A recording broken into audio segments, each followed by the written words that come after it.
Hey, what's up guys? Bajheera here, bringing you another commentary over some Turbo Cleave on our way to 2750 or so as this comp. So, this matchup is going to be up against a Ret Paladin, Marksmanship Hunter, Discipline Priest. So this can be a pretty tough composition just because they have a ton of CC and a ridiculous amount of damage. And they are going to be applying that damage right off the bat to my Enhancement Shaman. So what I'm going to want to do initially is, use those peels that I've got. Use my Disarm, use my Duel. Unfortunately right here I did not use my Duel, and that's probably something I could have done.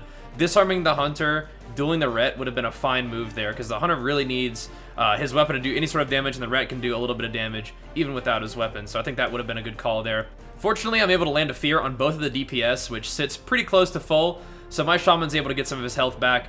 But at that point, they're going to turn their damage to me, which is going to force me behind the pillar just a little bit, and we have yet to really apply a lot of our pressure to these guys. But we're going to drop our Wind Fury Totem, hit him with a Stormbolt, hit him with a Sharpened Blade, because the Priest is able to free heal him at the moment. And once we get our damage and cooldowns out, our little burst window, it's back to peel mode. So this time, I disarm the Hunter, duel the Ret like I was talking about earlier. Unfortunately, we don't have any sort of fear to peel the DPS at this point, so we really just gotta hang on tight. So I don't really have anything to do for my Shaman. I don't have Rally or anything like that. Fortunately, we're able to land a very clutch Life Cocoon on our Shaman, which is going to keep us alive and allow us to turn the pressure back on this enemy team. So with the Ret Paladin and a Hex, I'm just going to hit the Hunter, because we basically want to keep that CC on the Ret Paladin as long as we can. If you're starting to sort of see the theme, it's we want to do as much burst damage as we can in those windows of opportunity, and then survive in between. So once again, speaking of burst damage opportunities, we do a ton of damage to this Ret Paladin, which is going to force the Life Grip, and I probably could have trinketed the Scatter to leap up there and force Bubble, but fortunately I was able to save my trinket, and my Shaman got the Ret Paladin's Bubble on his own. So back to peel mode we go. Duel the Hunter because the Ret Paladin's in a bubble, and I'll probably try to throw a Disarm on him out of this. I'll go ahead and get out of that trap and throw a Disarm on the Hunter and back on the Ret Paladin. Because he's pretty much out of cooldowns at this point, his Priest does have a trinket available, the Ret Paladin doesn't have a trinket, but we're not too worried about that. We're going to do a little mini go here with just a Stormbolt and a Sharpened Blade, just to keep the pressure rolling, keep the Priest on his toes, letting him know that, we're going to keep that damage up. For this next offensive burst opportunity, though, I'll have Fear, along with Stormbolt, Sharpened Blade, and the rest of my cooldowns. So that's pretty exciting. So, I'm going to throw a Duel on the Ret Paladin. I see the Hunter running over to trap, but instead of going over there and disarming him, I'm just going to go ahead and throw a Disarm on the Ret and keep up my damage, because we have a really good burst opportunity right here, and I want to make sure I have my charge in case I need it after the Fear. So, I'm going to leap. My leap, for some reason, doesn't put me in range for Fear, but fortunately I did have my charge still, which is going to force a bop out of the Ret Paladin and a pain suppression on the Paladin from the Priest. So my Shaman's able to purge off the bop pretty quickly, which is great, but since he still has pain suppression up, we're not going to be able to do a whole lot of damage until that's over. Fortunately, we've been able to chop through pretty much all this team's cooldowns, and I feel like our next offensive pressure is the one that can end this game. That's pretty much how Turbo works, is continue to use your offensive pressure to force enemy cooldowns, use your pretty substantial peels to keep yourself alive in between your burst windows, and as long as you're cycling your offensive cooldowns basically off cooldown, they're going to run out of defensives, and that's going to provide you with a window to end the game. And that's pretty much the point that we find ourselves here in this game. So this is not a offensive burst opportunity where I have all of my cooldowns or anything like that. This is just a Stormbolt and a Sharpened Blade, and the Priest isn't able to heal through it, and the Ret Paladin really has nothing to defend himself with that at that point. So just kind of grind them down, survive their burst, survive their CC, and you can get the job done. I wouldn't say that Turbo is completely a defensive team, kind of like it was in WoD, but you definitely want to take advantage of the peel that you have as an arms warrior to keep yourself alive, so you can use those Stormbolt, Sharpened Blade opportunities pretty much on cooldown. So this next matchup is going to be against an RMP, and we talked a little bit about how to fight RMP in the last video, where basically your idea is to duel the mage in the opener, disarm the rogue in the opener, and try to land a fear that hits as many of the enemy team as possible, ideally both DPS, which is even more important than the healer, because that can force trinkets. So I make a small mistake here in the beginning, is I land the fear on the Priest and the mage, but I don't land the fear on the rogue, and so I decide to stun the rogue. It's not that big of a deal though, because we do end up forcing ice block anyway, but ideally I'm going to want to use my Stormbolt on somebody who's trinketed, because if the rogue is disarmed, it's not really a big deal anyway, and if the mage is stunned without a trinket for our cooldowns, that's pretty much going to guarantee an ice block. Now if you'll notice, the rogue trinketed something, and I can't tell what it was, maybe like a root or something, but either way, the rogue has opened themselves up to be a swap target, so we're keeping that in mind. I can't really reach the mage at the moment, so instead of just waddling all the way over to the mage, I'm just going to hit the rogue for a moment, which is probably helpful. If we do want to swap to him, we can make sure that he's getting swapped to without a shield or anything like that. So the rogue is continuing to do damage to my shaman. I'm just hitting the rogue at the moment. They're not really setting up any sort of massive damage, so I'm also holding on to my disarm and my duel, because what we really need to look out for is dueling like the Ebon Bolt from the Frost Mage and things like that, and disarming the Shadow Dance from the Rogue. I'm going to reflect that Polymorph, but since the Mage instantly gets out of it, he's going to be able to re-poly me out of the cheap shot, so this is where things could potentially get scary.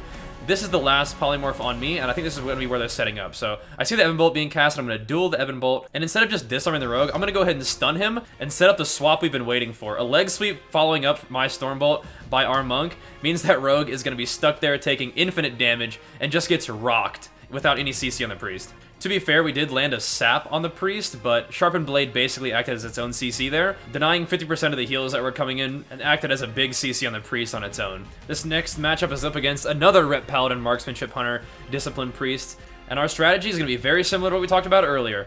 This time I'm going to go ahead and disarm the Hunter in the beginning, duel the Rep Paladin, stun, Sharpened Blade, force some cooldowns out of him. So this is during his wings, and we're not really taking that much damage, which is pretty nice. I mean, the damage will stack up and we will get chunked, and so I'm going to have to keep in mind that I do have my fear if they land that Hodge. So as soon as the Hodge lands, I'm going to make sure that we don't end up taking any more damage in that, land the double fear on the DPS, and keep us nice and happy.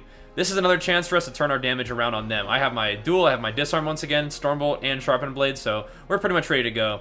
A lot of times, I feel like it's somewhat safe to just disarm the Hunter whenever he's close by. He's going to go try to trap my healer there, so I'm just going to not even worry about that, throw my disarm on the Ret, and stun him right as he gets his little shield wall up, but it's not really going to do that much, even with the barrier on him as well. The Ret Paladin's also going to get the duel just because he's right there, may as well keep the pressure on him, and if they're hitting my Shaman, you just try to reduce as much damage as I can on that Shaman. The Hodge goes out, I'm going to try to charge the Hunter, make it just a little bit harder for him to trap. I know the Priest wants to fear as well, so I'm going to throw a hamstring on the Priest, just to make sure that my Monk can get away from the Scatter Fear combo. So throw another hamstring on the Priest, just to keep everybody slow. Once again, using a little bit of just random utility during the downtime between cooldowns is probably an okay thing to do. I think crank and damage the entire time is good, but for me, Turbo is, a lot about that setup. And denying the enemy team the ability to, do damage during our little downtime windows seems like a pretty good idea to me. So we're going to force Bubble out of the Rep Paladin there, and I'm just going to go ahead and run just a little bit as I drop up to around half health. So seeing if I can kill the pet is always a fine thing to do, get a Victory Rush, deny the Mortal Strike effect for the enemy team, but now that we have our cooldowns back up, it's definitely time to set those up once again. So the Hunter's trying to do his damage, the Rep Paladin's connecting to my Enhancement Shaman. Now would be a great time to throw that Stormbolt, get that Avatar rolling. Sharpened Blade does not activate if it's immune, so that Bop does not really negate my Sharpened Blade, just delays it a little bit as we purge it off. So the Hunter is going to land a trap on my Monk, but I'm going to instantly disarm the Hunter to deny any sort of damage out of that, and I'm going to fear the Priest and the Hunter while turning our damage to the Rep Paladin. The Priest is able to get out of my fear, but with a hamstring on both the Priest and the Hunter, the Priest isn't going to really be able to reach my Monk to land that fear, and it's going to keep us alive just a little bit longer. I'm going to go ahead and use my Rallying Cry here and turn the pressure back on the Rep Paladin with the Stormbolt, cooldowns, Sharpened Blade combo. He's dueled, but he's also just running away right now. Another thing that you'll notice is that my Rallying Cry was only a minute long. Against teams like this, where I don't find that my Spell Reflect is getting something that I use that often, I go that short Rallying Cry just to keep us, if things get scary once a minute, we have that Rallying Cry to keep our health pooled, okay? And you'll notice we actually landed a kill on that Rep Paladin without really much cooldowns at all, and that is one of the fun things that can happen with an Enhancement Shaman. If he starts proccing and the guy's about half health, it's like 2 procs away from execute range, so, you just hit that Mortal Strike once, and then start spamming execute, because more than likely, they're going to drop an execute range, and you can take them out in kind of a quick burst like we did with that Rep Paladin, right in the middle of a life grip, too. It's pretty funny. So this next matchup is up against a Boomkin Demonology Resto Shaman, which is a comp that you guys probably saw a lot, probably do see a lot.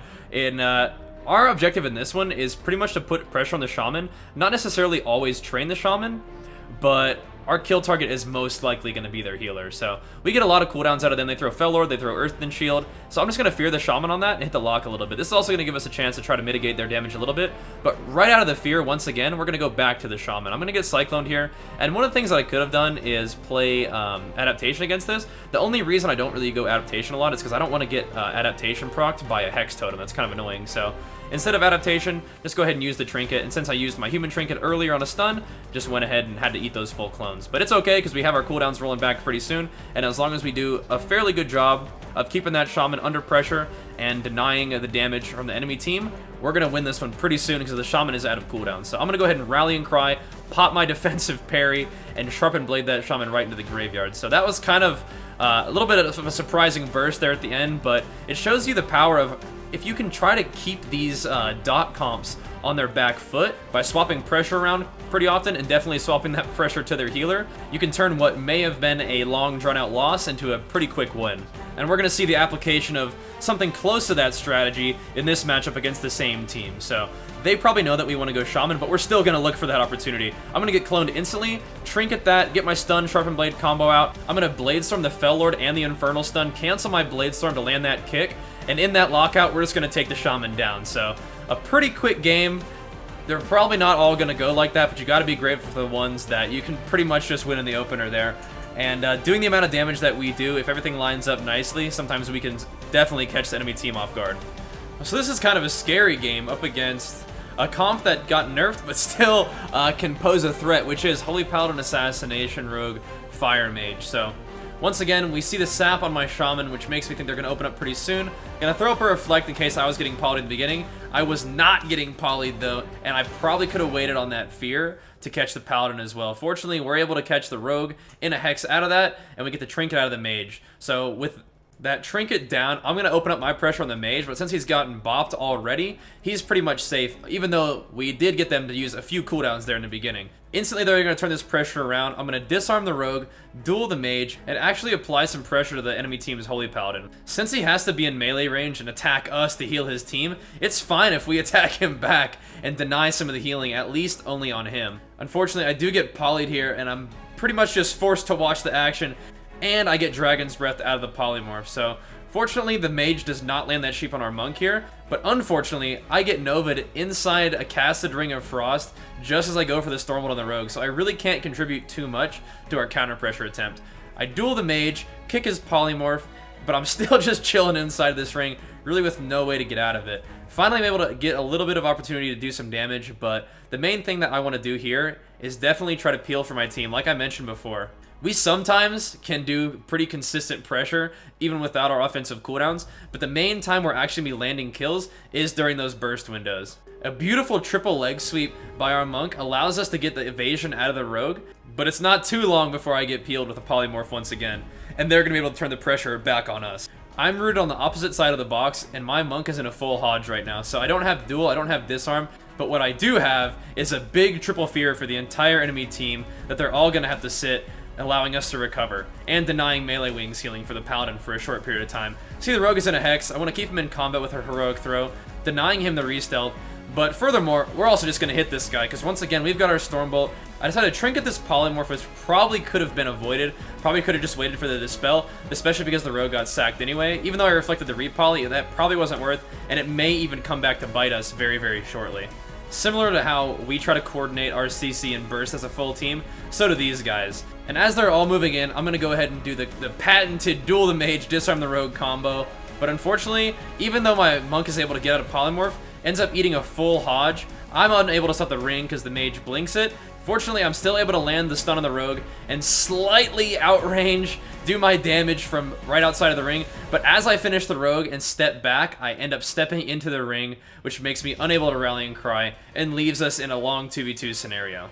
Probably should have just shoved that rally as we were killing the Rogue just to be safe, but it's kind of hard to tell in those situations, and my Shaman got bursted down pretty quick as it was. Fortunately, we're able to outlast this long 2v2 match. It's not really necessarily like a mana battle, but in dampening, I think I'm going to be able to get more work done on the Mage and the Paladin than the Mage and the Paladin are going to be able to do on me. So you can see that my damage starts to really stack up with the Mortal Strike effect, with the Sharpened Blade, and with this much dampening, we're able to force cooldowns out of the enemy team and kind of just grind them into the dirt. One of the main things that I was trying to do in this 2v2 is just save my Sharpened Blade for, basically, at least save every other Sharpened Blade for the Mage's Temporal Shield, because that's a shield they can put up, and basically all the damage they take for the next 6 seconds, they get healed back for after that 6 seconds. But if you Sharpen Blade the Temporal Shield effect, as I'm going to do right here, you would deny them a ton of healing and ensure that you win that Temporal Shield versus damage trade. And doing that over and over for a long period of time ends up winning us that 2v2 and get me a pretty nice chest piece upgrade as well. I like that. So once again, this is going to bring us to the end of this video. Hopefully you guys enjoyed the commentary. Plenty more on the way. Thank you guys so much for watching. Show the video some love if you enjoyed it, and I'll see you guys next time. Peace!